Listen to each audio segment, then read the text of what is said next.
मगध साम्राज्य। हर्यक वंश के अधीन मगध साम्राज्य शक्तिशाली होकर उभरा। हर्यक वंश का प्रथम शासक बिंबिसार था। बिंबिसार ने अंगा पर अधिकार कर उसका शासन अपने पुत्र अजातशत्रु को सौंप दिया।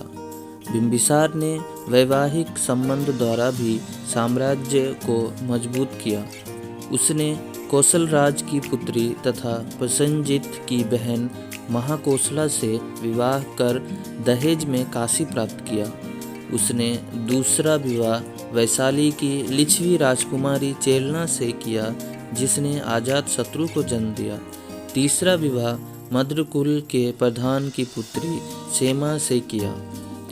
मगध की असली शत्रुता अवंती से थी, जिसका राजा चंडप्रद्योत महासेन था। बाद में दोनों में मित्रता हो गई तथा प्रद्योत की चिकित्सा के लिए बिंबिसार ने अपने राजवैद्य जीवक को भेजा। मगध की पहली राजधानी राजगीर थी, जिसे गिरिवर्ज कहा जाता था। अपने पिता की हत्या कर अजातशत्रु मगध की गद्दी पर बैठा। अजातशत्रु ने लंबे संघर्ष के बाद काशी तथा वज्जी को अपने साम्राज्य में मिला लिया।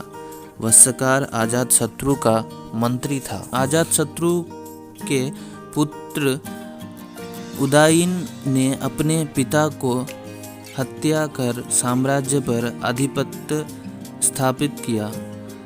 उदयन ने पाटलिपुत्र की स्थापना की तथा उसे मगध की राजधानी बनाया।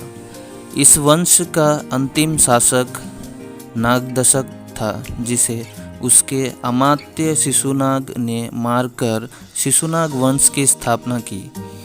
शिशुनाग ने अवंती तथा वत्स राज्य पर अधिकार कर लिया। शिशुनाग ने वैशाली को अपनी दूसरी राजधानी बनाया। शिशुनाग का उत्तराधिकारी कालाशोक पुनः राजधानी को पाटलिपुत्र ले गया। इस वंश का अंतिम शासक नंदवर्धन था।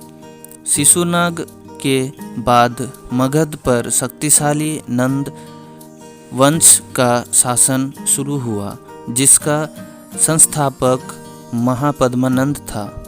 विशाल साम्राज्य स्थापित करने के कारण इसने एकराट और एक छत्र की उपाधि धारण की। घनानंद इस वंश का अंतिम शासक था, जिसे यूनानी विवरण में अग्रमीज कहा गया है। घनानंद सिकंदर का समकालीन था।